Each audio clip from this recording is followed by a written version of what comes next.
Welcome to The Performance Code, the official podcast of PCodeNation.com and the Performance Code community. Tune in each week as top performers and fitness experts share their tactics and strategies to get you on the fast track to achieving maximum results. And now, your host, Justin Schollard. That is right, everybody. What is going on? This is Justin Schollard, and you're listening to episode number 3 of the Performance Code podcast. So, kind of a fun episode I got for you today. We're going to talk about sex and its effect on performance, whether or not it negatively or positively impacts your ability to lift weights. Maybe you play sports or whatever it is that you do. We're going to talk about each sort of potential area for this to affect it. So before we get into that, though, I want to remind you I have a very special free strength course at pcodenation.com/strength that I put together just for you guys. It's 100% free, and it's going to take you from day one to the end of the 3-month program, and it's going to hold your hand through building an entire program for yourself, because at the end of the day, you want to be able to do this on your own, right? You don't want to be pulling random workouts from YouTube or finding some 4-week arm program on, some fitness magazine. You want to be able to actually legitimately build your own strength and conditioning program. We're talking about progressive overload. We're talking about variation, super compensation theory. These are all things you got to understand when you're putting together and you're piecing together your own 3, 4, 5 day a week 12-month program that you can go and actually get real results from. So if you want this, if this sounds like you, pcodenation.com/strength, opt in. You got nothing to lose. It's a great course, guys. It's going to show you a bunch. Okay, so on with today's topic, sex. Well, there's a lot of theories around this, and I'm sure that you've heard it. Maybe you have your own opinion. I certainly have mine. Does it negatively affect your performance? If you play a sport on game day, do you want to have sex before or do you want to abstain? If you go and lift weights, do you want to have sex before you go lift weights or do you want to abstain? Do you want to abstain before you go and run that marathon? These are all common questions. So let's talk about each one individually, and then we'll see if we can't come to some sort of conclusion on what makes most sense for us. So let's just start by saying there's not a whole lot of conclusive research done around this topic. There's a lot of anecdotal research. There's a lot of opinions. But what I think athletes and researchers agree on is that you don't want to have sex like the day of an event, like a game or a heavy weight training session. That could negatively affect your performance. Beyond that, though, 24 to 48 hour window, this research really isn't finding a ton of evidence supporting the idea that it makes you weaker or that it negatively affects your performance. In fact, a lot of research is actually pointing to the contrary, that it could actually give you a little bit of a bump. When we exercise and we lift weights, we create more testosterone, right? And that can fuel our sex drive.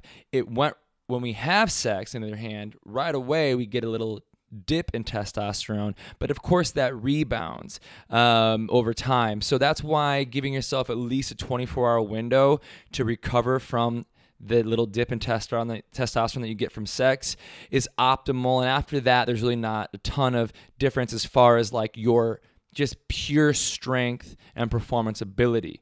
Now, here's where the devil's in the details. So if you were a quarterback, for example, your performance is more to do with how confident you feel, how relaxed and in control you feel. In other words, if you were feeling nervous, you had a lot of anxiety, those are bad things for anything that involves more mental acuity. So being a quarterback, being an archer, something that involves accuracy and really rapid decision making, you need to be calm. And in those instances, having sex the day before is actually really beneficial. A lot of these quarterbacks, a lot of these athletes are reporting that that's their strategy, actually, to calm their nerves before a big game like that is to have sex before that. Now, conversely, if you were in a sport that required more aggression, like MMA, or maybe you were a lineman on a football team, or maybe you're a power lifter, then you probably would want to abstain. You want to let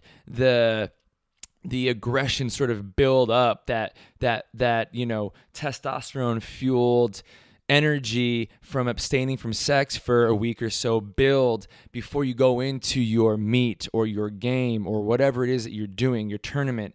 There is where we kind of find that it's actually a little bit more beneficial to abstain. Now, if you're an endurance athlete, maybe you do triathlons, marathons, Ironmans, those type of things, because those sporting events zap your testosterone already and increase cortisol levels to an abnormal place, having sex right before one of those events, probably not a great idea. You need to go into that type of training with all the help you can get. So it might be in your best bet to abstain from having sex right before one of those events. Let that testosterone, let that energy build up in your body before you go out before you go out and do one of those events.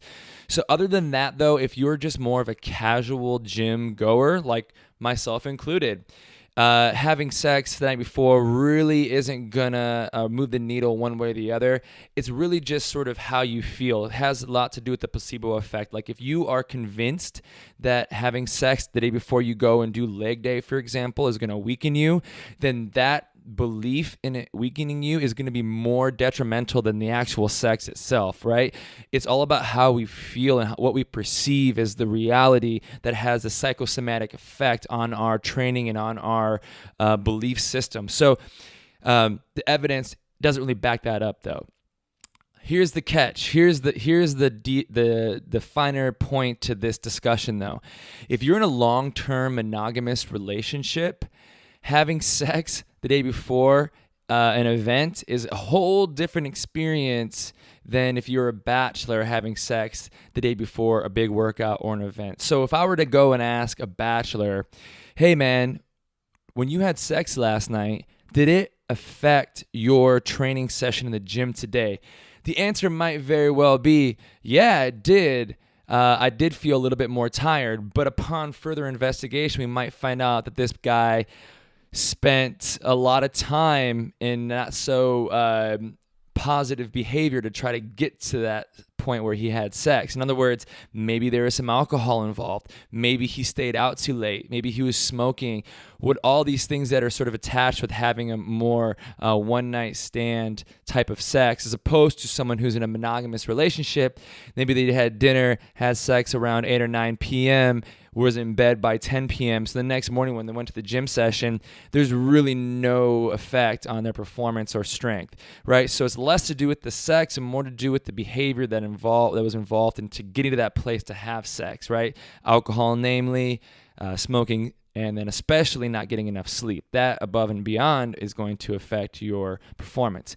So that's the deal, guys. The answer is it depends. Depends on a lot of other factors, but really what kind of sport we're talking about here. If you're just going to the gym and you're doing like a traditional strength and conditioning workout, you're doing some weightlifting, you're doing conditioning, and then that's it. Doesn't really matter. Have all the sex you want. We're not really seeing too much difference as long as it's not like right before you walk into the gym. If you are a type of athlete that needs more mental focus and acuity, then it might actually be beneficial for you to have sex the day before to calm your nerves. If you are more of an aggressive athlete that relies more on power and explosiveness, then you might want to abstain for a couple of days before your event or before your heat to let that testosterone build up in your body. But in general, the number one thing is to just don't have it as you're going into the game or the event or the workout. Other than that, though, guys, it really doesn't seem to have that big of an effect, which might be good news to your spouse and your partners who are getting sick and tired of you saying that you can't have sex tonight because tomorrow you have leg day. So that myth is busted. All right, guys, that's it for today. Stay tuned next week. Another great episode of the Performance Code Podcast. Remember to head on over pcodenation.com/strength. Opt into the free strength course I put together for you guys, and I'll talk to you later. Thanks so much for listening to the Performance Code, the official podcast of pcodenation.com with your host, Justin Schollard, online at pcodenation.com. We'll catch you next time.